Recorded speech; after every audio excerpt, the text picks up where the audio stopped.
The big council room was full of noise and worry as Ambassador Zethkar walked to the center of the huge crystal dome. All the important people from 12 different alien races sat in their special seats watching him move. His four arms moved around as he talked about something that made him very angry. These new creatures from the third planet around the star they call Sol have said no to our demands. Zethkar said loudly. His voice went all around the room so everyone could hear him well. They think they can own 17 worlds that have lots of good things to mine.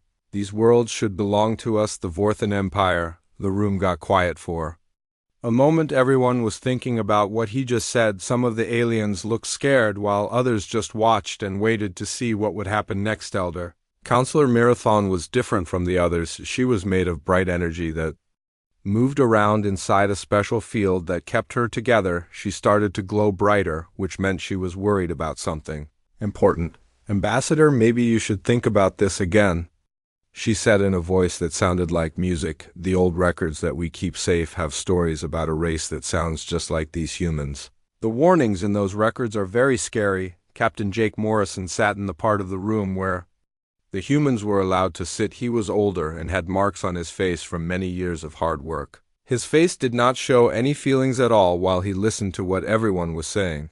Commander Lisa Parker sat next to him looking at information on a small computer. She sometimes whispered things to Dr. Ryan Collins, who knew a lot about different alien races. Speaker Quintal from the Altarian people stood up on his 6 legs. He was tall and thin with blue skin that had silver marks on it. His voice was soft, but everyone could hear him when he talked. The humans have been good and peaceful since they joined us 5 years ago. He said, why do you want to start a fight with them over empty worlds that nobody lives on? Zethkar's eyes got very bright red, and his forearms moved faster, showing how angry he was. His people, the Vorthans, looked like big lizards, but they walked on 2 legs like humans. They had hard scales instead of skin, and they were much bigger and stronger than most other races. Peaceful. He said the word like it tasted bad. They say no to us when we tell them what to do. They will not agree that some races are better than others. They need to learn their place in the galaxy. The other aliens in the room started talking to each other in quiet voices. Some of them remembered stories about what happened when strong races tried to fight with humans before. Those stories were not happy ones. Jake Morrison finally stood up from his seat. He was not very tall compared to most of the aliens in the room, but something about the way he stood made everyone look at him. His voice was calm and quiet, but it carried across the whole room. Ambassador Zethkar, we have tried to be fair with you, Jake said slowly. We offered to share the mining rights on those worlds with your people. That offer is still good, but we cannot and will not leave the colonies where 3 million humans already live and work. The human captain looked around the room at all the different aliens watching him. His eyes stopped at each group for a moment before moving to the next ones. These are not empty worlds like you say, Jake continued. They have cities and farms and schools. People have lived there for many years. They have children who were born there. It is their home now. Zethkar made a sound like metal being crushed together. This was how his people laughed when they thought something was funny. Your small, weak race will learn to respect us through war, he said with confidence. We have won battles against the Kethmori warriors who were supposed to be the strongest fighters in the galaxy. We destroyed the Zelanti fleets even though they had more ships than us. What can your tiny worlds do against the great Vorthan Empire? Commander Lisa Parker looked up from her computer and whispered something to Jake. Her face was serious, and she showed him some numbers on her screen. Jake nodded and looked back at the Vorthan ambassador. We do not want war with your people. Jake said, we want to live in peace and help make the galaxy better for everyone, but if you attack our colonies, we will defend them. Dr. Ryan Collins stood up next to Jake. He was younger and had spent many years studying different alien races and how they behaved. Ambassador, our records show that your empire has fought many wars. Ryan said, but you have never fought against humans before. Maybe you should learn more about us before you make this choice. Zethkar's scales changed color to show how angry he was getting. This was a sign that Vorthans were ready to fight. We know everything we need to know about your race. He said, you are small and weak. You have only been in space for a short time. You cannot possibly stand against an empire that has conquered half the galaxy. Elder Counselor Marathon began to glow even brighter. Her energy form moved around more quickly, which meant she was very worried. "Ambassador, please listen to the old warnings," she said. "Every time a race like this has been attacked, the results have been terrible. The attackers always think they will win easily, but they never do." Other aliens in the room started to move around in their seats. They were getting nervous about what might happen. Some of them had heard the old stories too. "What warnings?" Zethkar demanded. "What could possibly be dangerous about such a weak race?" "The warnings say that these kinds of people become more dangerous when they are hurt," Marathon explained. "They do not give up like other races do when they're families. As threatened, they fight until everyone who hurt them is dead." Jake looked at the energy being with interest. He had not heard about these warnings before. "Are you saying that other races like humans have existed before?" he asked. "Yes," Marathon said sadly, "many times over millions of years. And every time someone attacked them, the attackers were completely destroyed." The council room became very quiet. Everyone was thinking about what this meant. Zethkar looked around at all the faces staring at him, old stories and warnings from dead races. He said, trying to sound brave, "The Vorthan Empire is stronger than any race that came before. We will show these humans what real power looks like." The meeting was ending, and the different groups of aliens started to leave their seats and walk toward the doors, but Elder Counselor Marathon moved quickly to catch up with the human group. "Captain Morrison, I need to talk to you alone," she said. "There are things your people should know about what others have found out about humans like you." Jake looked at Lisa and Ryan. They both nodded, showing they thought he should listen to what the energy being had to say. "We will come with you," Jake said. "But can you tell us what this is about?" "It is about survival," Marathon said. "Yours and everyone else's in the galaxy." Elder Counselor Marathon led the three humans through long hallways that glowed with soft blue light. The walls were made of something that looked like glass but felt warm when they touched it. They walked for several minutes until they reached a private room that was much smaller than the big council chamber. The room had comfortable seats that changed shape to fit whoever sat in them. Jake Morrison settled into one, while Lisa Parker and Ryan Collins took seats across from the glowing energy being. Marathon moved to the center of the room, and suddenly the walls came alive with moving pictures. "What you are about to see has been kept secret for millions of years," Marathon said. "Only the oldest members of the Galactic Council know these stories. Your people are not the first to call themselves human." Jake leaned forward in his chair. His eyes got wide as he watched the pictures on the walls show battles between different alien races. The pictures moved like videos, but they were much clearer than anything humans had ever made. "Every few million years, a race appears that has the same basic traits as your species," Marathon continued.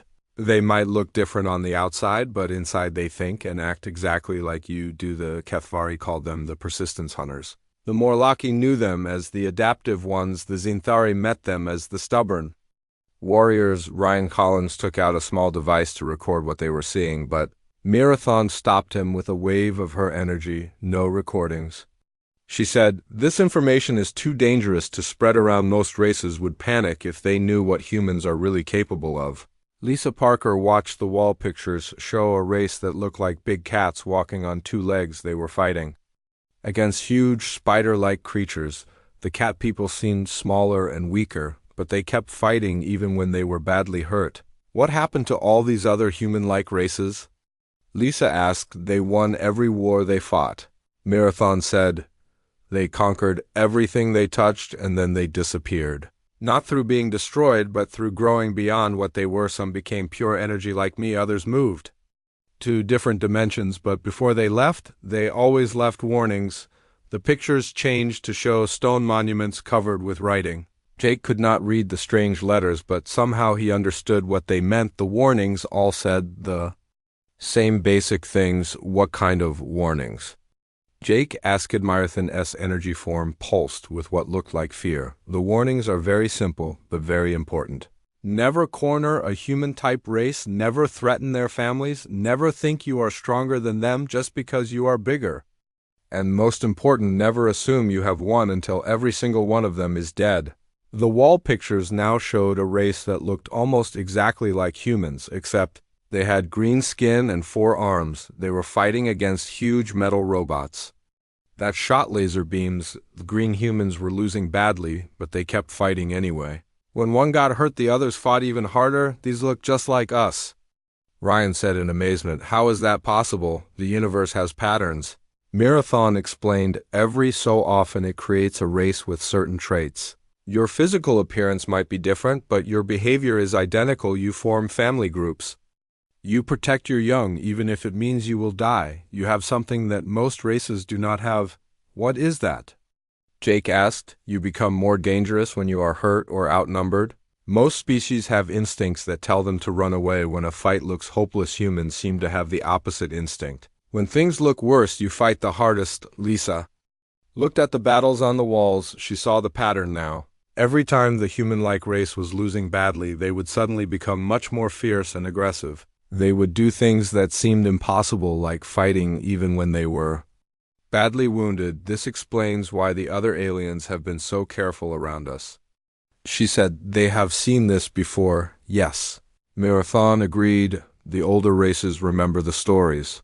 Their ancestors fought against human types before and barely survived. The newer races, like the Vorthans, do not know the history. They think your peaceful behavior means you are weak." The pictures changed again to show a massive space battle.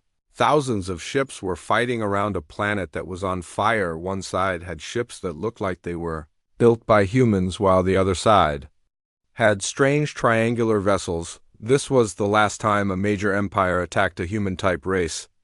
Marathon said the Tarkin Empire had ruled the galaxy for 50,000 years. They had the biggest fleet ever built. They thought they could easily defeat a small human colony. Jake watched as the human ships were destroyed one by one. They were clearly outnumbered and outgunned, but instead of running away or surrendering, they kept fighting. The human ships started ramming into the enemy vessels, destroying both ships at the same time. "What happened?" Ryan asked. "The Tarkin Empire no longer exists." Marathon said simply, "It took 300 years, but the humans hunted down every single Tarkin in the galaxy. They did not stop until the entire race was extinct." Lisa felt a chill run down her back. 300 years of war, not war. Marathon corrected. "Extermination. The humans did not want to conquer the Tarkin. They wanted to make sure no Tarkin would ever threaten human families again." They succeeded. The pictures showed empty planets where great cities had once stood. Huge monuments that had been built by the Tarkin were now just piles of broken stone. The only signs that the race had ever existed were in museums. "How many times has this happened?" Jake asked. "This is the 47th time we have records of." Marathon said, "Every single time the pattern is the same. A powerful empire attacks a human-type race, thinking they are weak. The humans seem to lose at first, but then something changes. They stop fighting to defend and start fighting to destroy." Ryan was taking notes by hand since he could not use his recording device. "What triggers this change?" "Usually it happens when the attackers harm human children or families." Marathon explained, "Something in the human brain changes when their loved ones are threatened. They stop thinking about winning or losing and start thinking about making sure the threat never comes." The wall pictures now showed what looked like a human mother holding a dead child. The woman's face showed pain and anger that seemed to burn through the picture itself. After that moment, the human race becomes something different. Marathon continued, "They turn their entire society into a weapon. Every ship becomes a warship. Every factory makes weapons. Every person becomes a soldier. They do not stop until the enemy is completely gone." Jake stood up and walked closer to the wall pictures. He could see the pattern clearly now. "And you think the Vorthans are about to make the same mistake?" "I know they are." Marathon said, "They have already decided to attack your colonies. They think because you offered to share the mining rights you must be weak. They do not understand that you were being generous, not cowardly." Lisa looked at the energy being with new understanding. "You are trying to save them from themselves. I am trying to save everyone." Marathon said, "When humans go to war, the entire galaxy suffers. The last time it happened, trade stopped for centuries.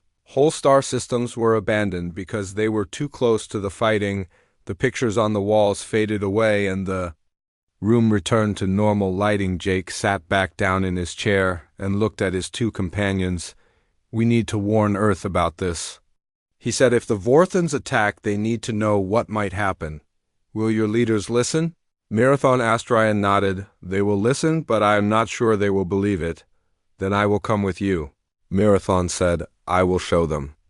What I have shown you, perhaps seeing the truth will help them prepare.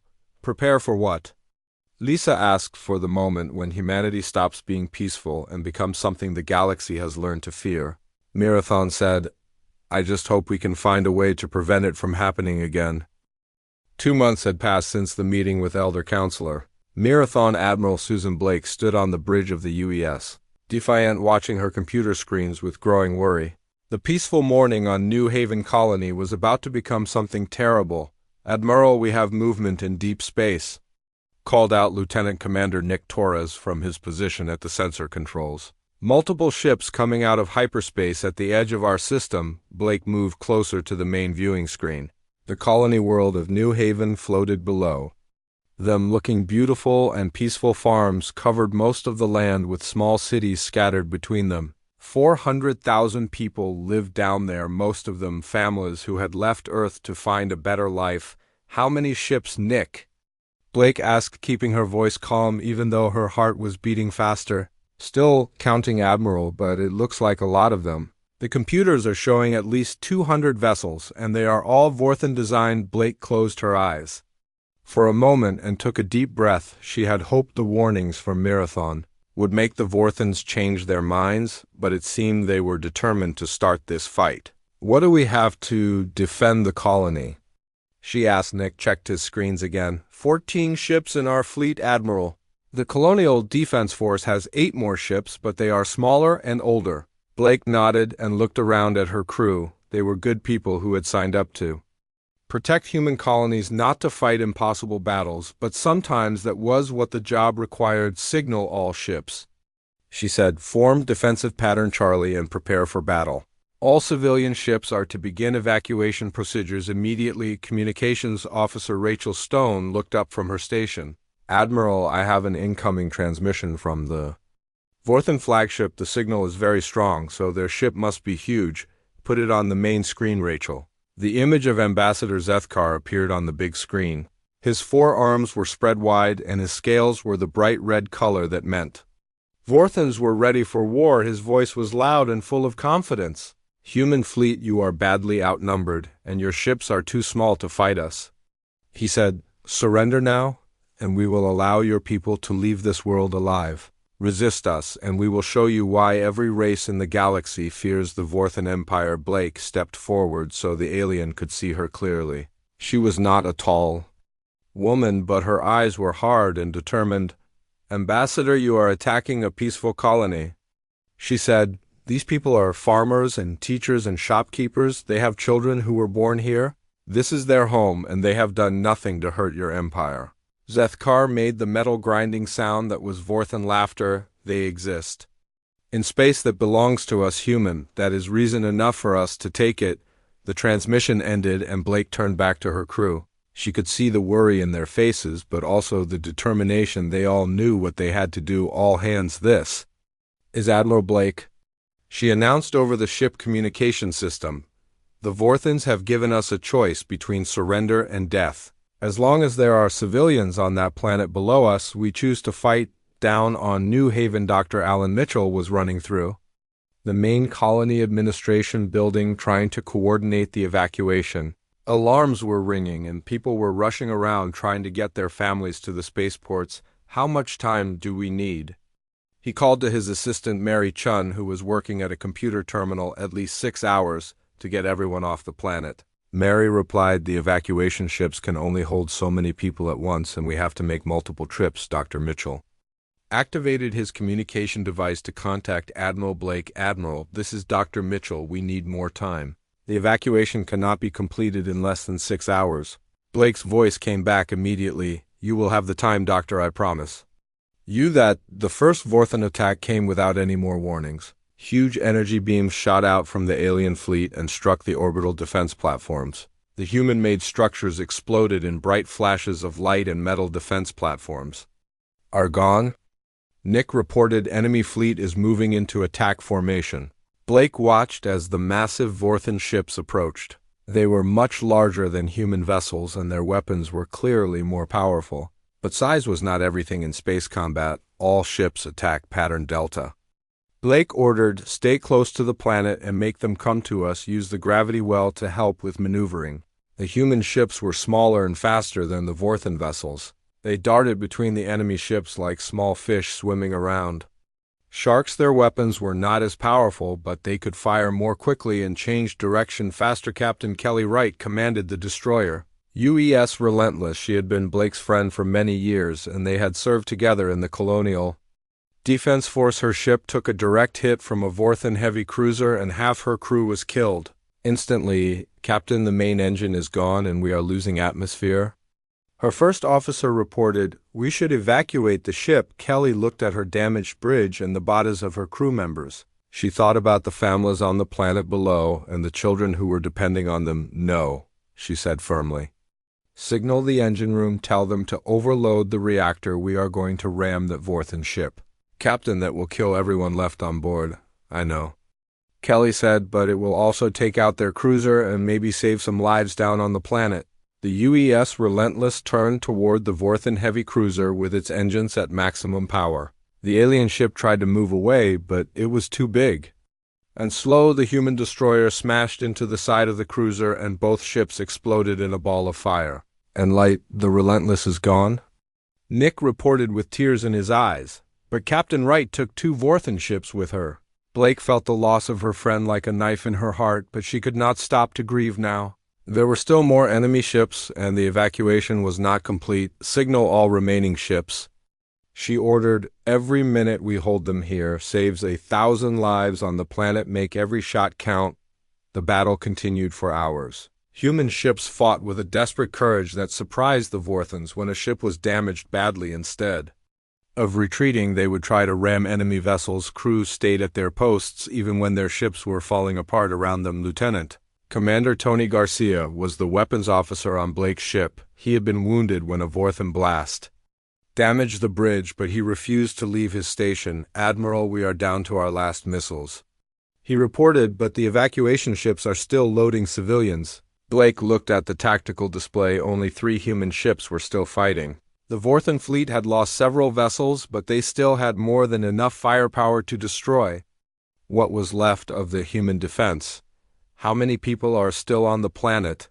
she asked. Rachel checked her communications. "About 50,000. "Admiral, mostly in the outer settlements." Blake made her decision. She opened a channel to all the evacuation ships and the remaining human warships. "This is Admiral Blake to all vessels," she said. "The civilian evacuation is our only priority. We will hold this position until the last transport is away. Anyone who wants to leave now should go. No one will think less of you." Not a single ship left the battle. The final phase of the fight was the most desperate. The 3 remaining human ships were badly damaged and running low on ammunition. The Vorthan fleet moved in closer, expecting an easy victory, but the humans had one more surprise. Captain Dave Wilson commanded the light cruiser U.S. Guardian. His ship had lost its main weapons, but the engines still worked. "Admiral, I'm going to try something," he said over the radio. "Tell the evacuation ships to get ready for a final run." Wilson aimed his ship directly at the Vorthan flagship. It was much larger than his vessel, but he had noticed something during the battle. The alien ship had weak spots near its engine ports. The UES Guardian accelerated toward the massive Vorthan vessel. Enemy weapons fired at it, but Wilson's ship was moving too fast and too unpredictably to hit accurately. The human cruiser smashed into the alien flagship and penetrated deep into its hull. The explosion that followed lit up the entire star system. The Vorthan flagship broke apart and several nearby ships were caught in the blast. Blake watched in amazement as nearly a quarter of the enemy fleet was destroyed or damaged. "All evacuation ships, this is your chance," Blake transmitted. "Get those people out of there now." The last transport ships lifted off from New Haven carrying the final group of civilians. Blake's ship, the UES Defiant, was the only human warship left that could still fight. Her crew was exhausted, and their ship was held together mostly by emergency repairs. "Admiral, the last evacuation ship is away," Rachel reported. "All civilians are safe." Blake nodded and looked at the Vorthan fleet that was still approaching. They had lost many ships, but they still had enough to finish the job. "Open a channel to the Vorthan fleet," she ordered. When the connection was made. Blake looked directly into the camera that would transmit her image to the enemy ships. Vorthen Fleet, this is Admiral Susan Blake of the United Earth Defense Force. She said, "You wanted to see what humans can do when you threaten our families. This was just the beginning. You have started something that your empire will regret for the rest of its existence." The news of what happened at New Haven spread across human space like fire. President Angela Foster stood in the Great Assembly Hall on Mars looking out at representatives from every human colony in Earth itself. Her face was calm, but her eyes burned with something that had not been there before. "My fellow humans." She began speaking into the microphone that would carry her words to billions of people. "Yesterday we learned that our desire for peace has been seen as weakness. The Vorthen Empire has shown us what they think human life is worth. They have awakened something that our people have kept carefully controlled for many generations." In the audience, General Marcus Kane sat in his military uniform watching the president's face carefully. He had known Angela Foster for 20 years and he had never seen her look like this. There was something different about her voice and the way she held herself. "Starting right now, I am putting our entire civilization on a war footing."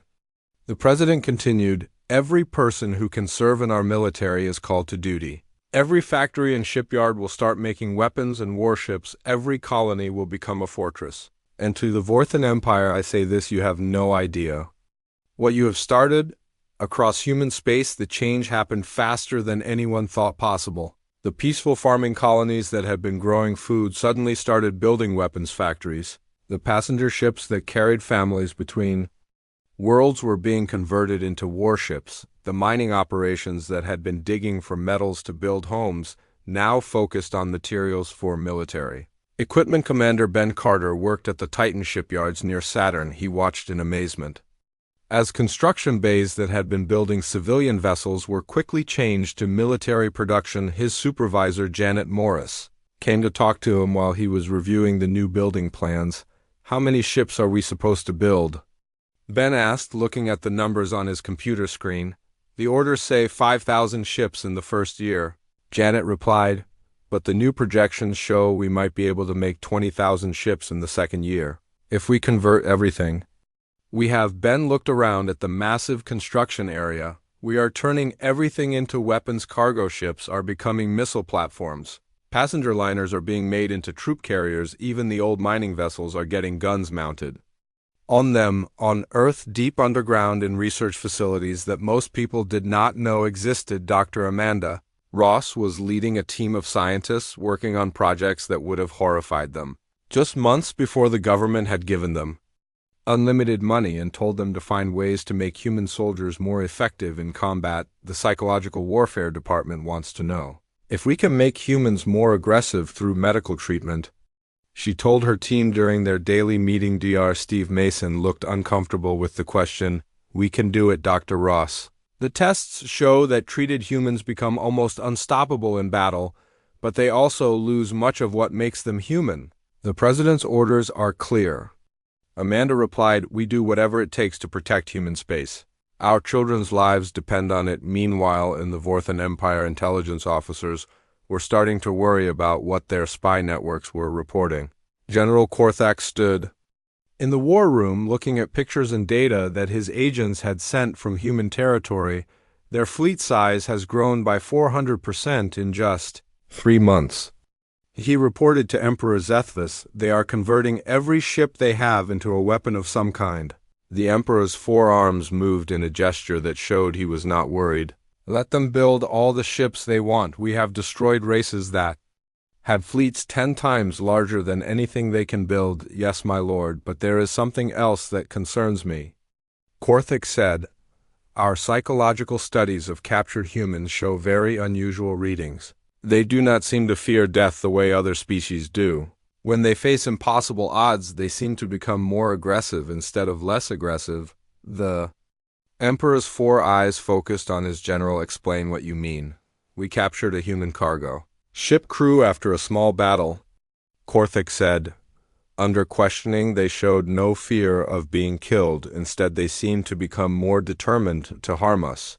One of them actually broke free from his restraints and killed 3 of our guards before we could stop him." The medical Team said his body was producing chemicals at levels that should have killed him. Emperor Zethvus thought about this information for a moment.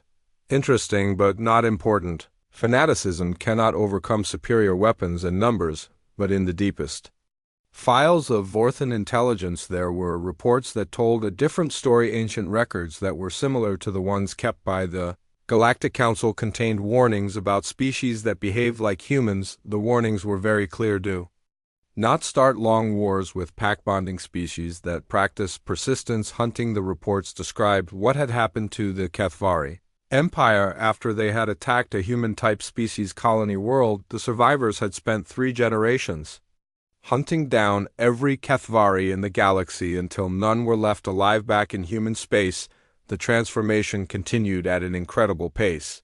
Dr. Ryan Collins, who had been at the meeting with Elder Counselor Marathon, was now working with the military to understand what was happening to his own species. We are seeing changes in human behavior patterns across all colonies.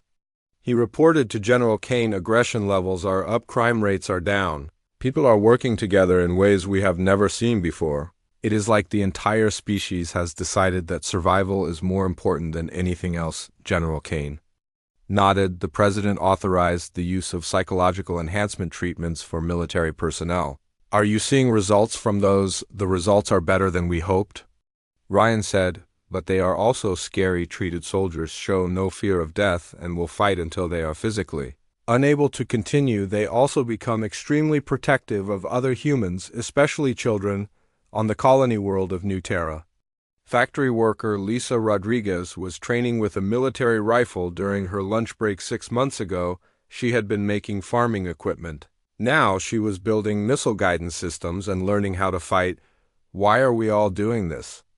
Asked her friend Carlos Martinez, who worked at the next station. Because they killed our people.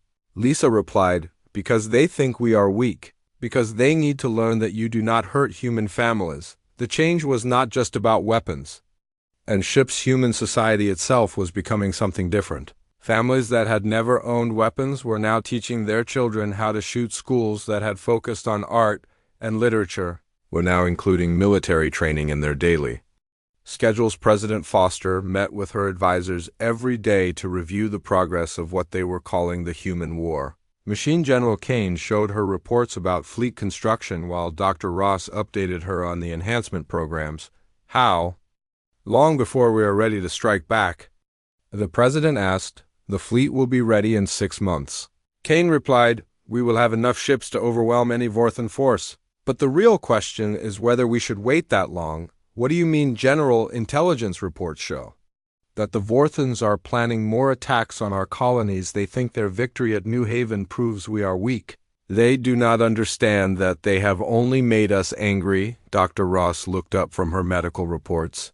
The enhancement treatments are working better than expected. We could have enhanced soldiers ready for combat in just a few weeks. President Foster stood up and walked to the window that looked out over the capital city of New Mars. She could see construction crews working day and night to build new military facilities. The peaceful world she had known was gone, replaced by something harder and more focused. The Vorthans wanted to see what humans are capable of, she said quietly. Let's show them, Elder Counselor. Marathon watched the reports from human space with growing concern. She had seen this pattern before, and she knew what came next. The peaceful farmers and teachers were becoming something that would terrify the galaxy. She sent a message to the Galactic Council, warning them about what was happening, but she knew it was probably too late.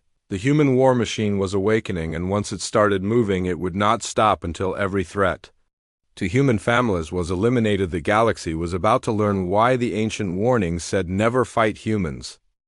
6 months after the attack on New Haven, the human fleet was ready. Admiral Susan Blake stood on the bridge of the UES Vengeance, a massive battleship built from metal salvaged from the destroyed colony. The ship was 3 times larger than anything humans had built before, and it carried weapons that could destroy entire cities. Admiral, we are detecting the Vorthan fleet at the edge of the system, reported Captain Jerry Hughes from his position at the sensor controls.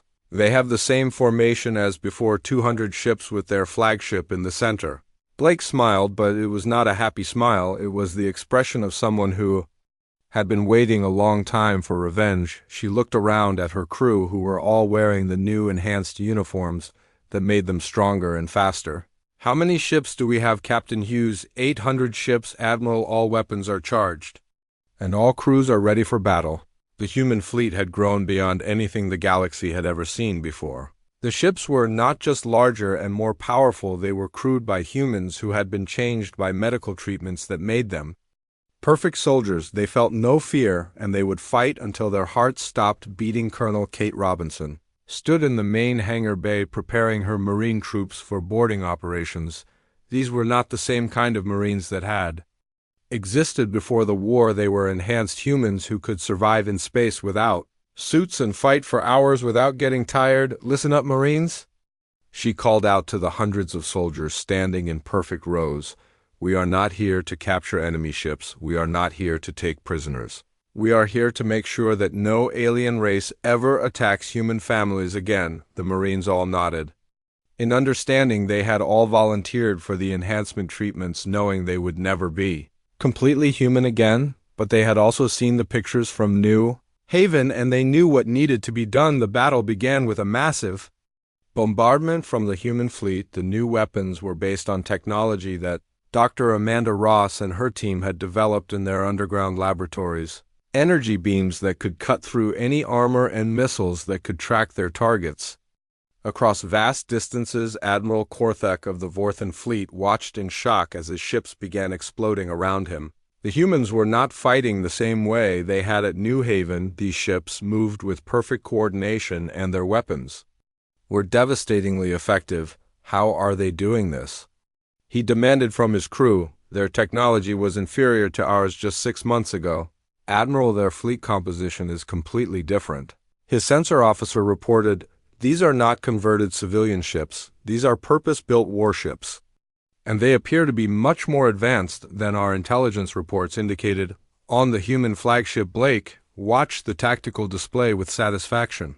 The Vorthan fleet was being systematically destroyed, but she wanted more than just a military victory. She wanted to send a message, signal the boarding teams. She ordered, "Begin assault operations." Human Marines launched from their ships in small, fast attack craft that could penetrate enemy shields. The Vorthans had never faced boarding operations like this before. The enhanced humans moved through their ships like a plague, killing everything in their path. Captain Marcus Webb led one of the boarding teams onto a Vorthan heavy cruiser. His enhanced reflexes allowed him to dodge enemy fire, while his increased strength let him tear through metal barriers with his bare hands. "Sir, we have secured the bridge," reported Sergeant Amy Foster over the radio. "What are our orders regarding prisoners?" Webb looked around at the terrified Vorthan crew members who had surrendered. The enhancement treatments had changed his brain chemistry, making him feel nothing but cold determination when he looked at the aliens who had killed human families. "No prisoners, Sergeant. These creatures attacked our children. Make sure none of them survive to do it again." The systematic destruction of the Vorthan fleet took only 4 hours. When it was finished, not a single enemy ship remained. The human fleet had taken some damage, but their casualties were surprisingly light. Admiral Korthek found himself trapped on his damaged flagship as human Marines cut through the hull to reach him. He had expected to die in glorious battle, but instead he was facing soldiers who showed no emotion and took no satisfaction in victory. "You cannot do this," he said to the human Marine who was pointing a weapon at him. "The laws of war require you to accept surrender."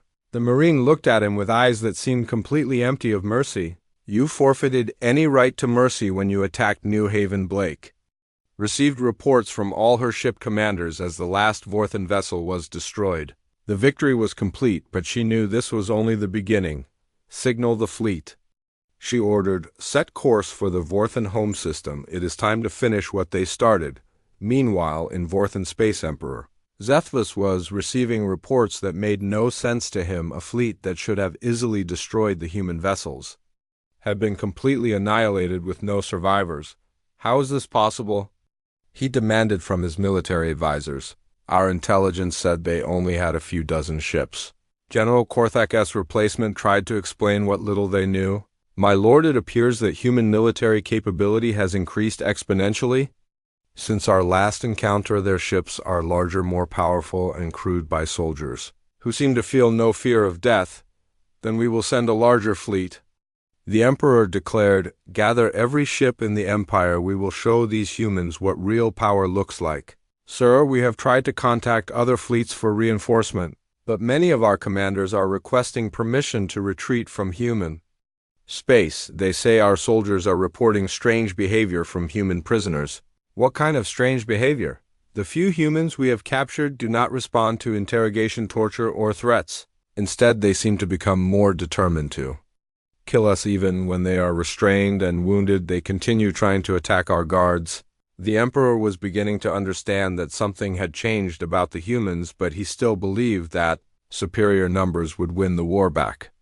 In human space, President Foster was meeting with her military leaders to plan the next phase of operations. The enhancement treatments had changed her, as well, making her more focused on the survival of her species than on the moral implications of what they were doing. The Vorthan home system has a population of 12 billion. General Kane reported, "Their military installations are heavily defended, and they have orbital platforms that could damage our fleet. How long to eliminate all military resistance?" Foster asked. "Complete pacification of Vorthan space will take approximately 2 years.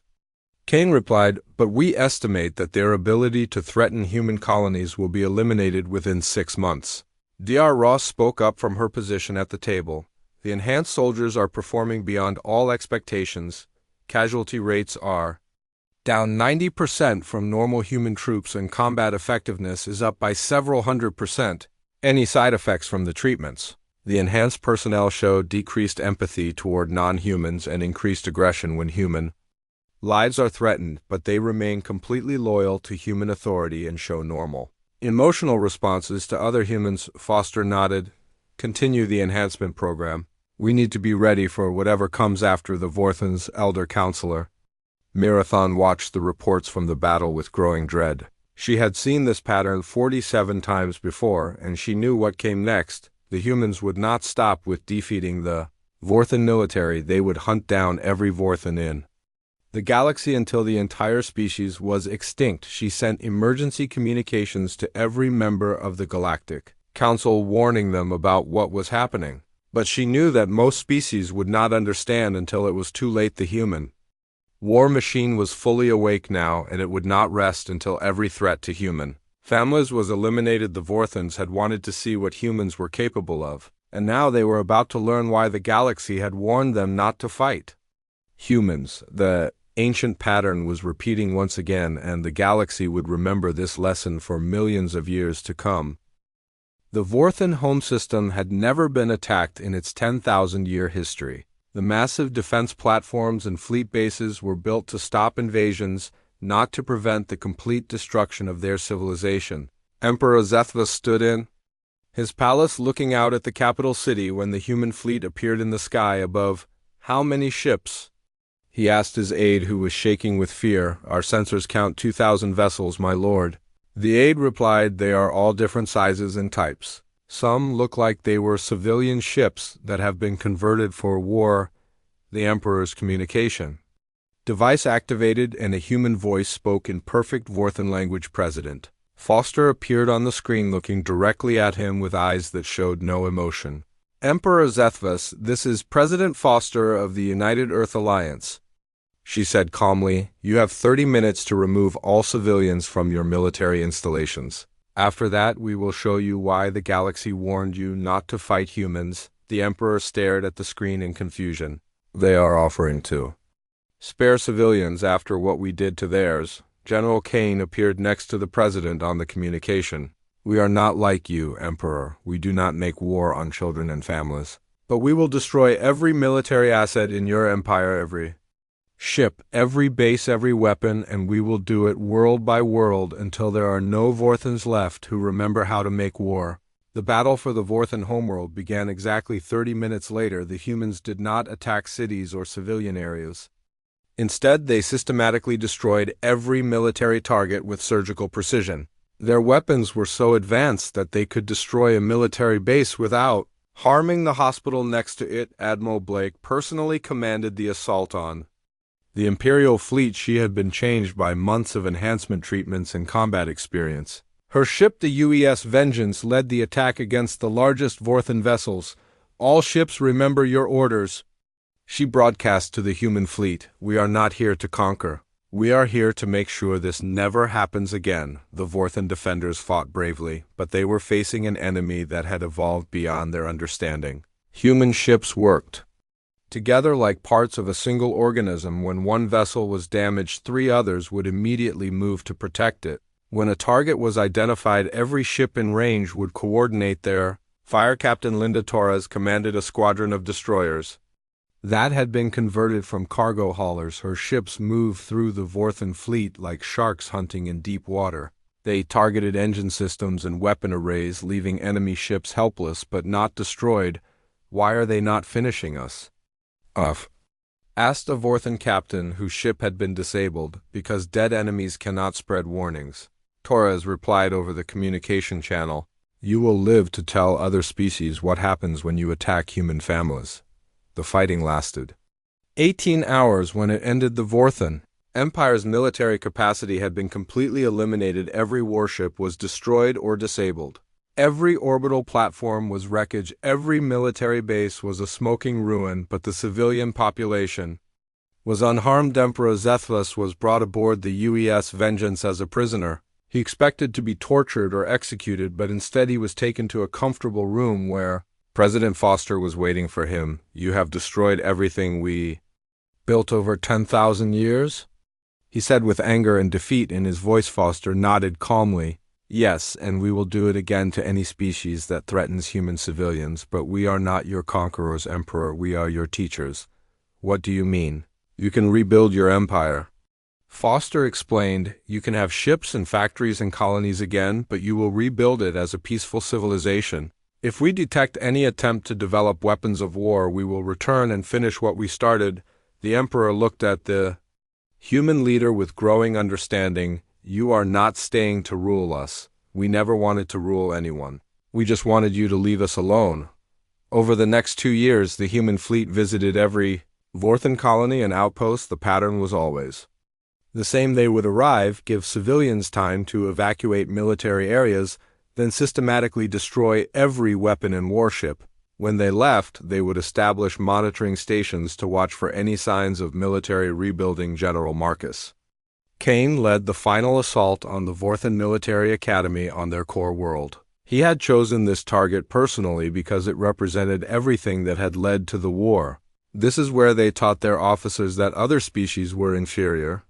He explained to his staff, "This is where they learned that humans were weak. This ends here." When the academy fell, the last organized Vorthan military unit surrendered. The war was over, but the lesson would last forever. The human fleet began its journey home. 3 years after the massacre at New Haven, they left behind a galaxy that had been forever changed. The Vorthan Empire still existed, but it was now a collection of peaceful worlds focused on art, science, and trade. President Foster returned to Earth, and gradually the enhancement treatments were allowed to fade from her system. The war machine that had consumed human civilization slowly powered down. Ships returned to civilian service, and the colonies went back to farming. But monuments were built on every human world to remember the people who died at New Haven, and in every human military academy a simple message was carved above the entrance: "Never again." The other species in the galaxy watched the human transformation.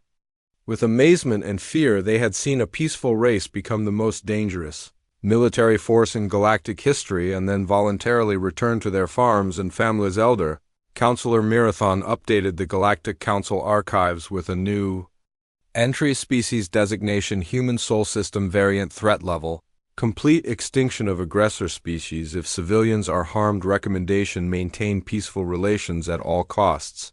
Historical note: 48th confirmed human-type species to demonstrate total war capability. Previous incidents resulted in complete elimination of attacking races. Pattern continues. The Galactic Council sent ambassadors to every member species with the same message that had been ignored before: be peaceful, be cooperative, and never ever threaten human families, the Vorthan children.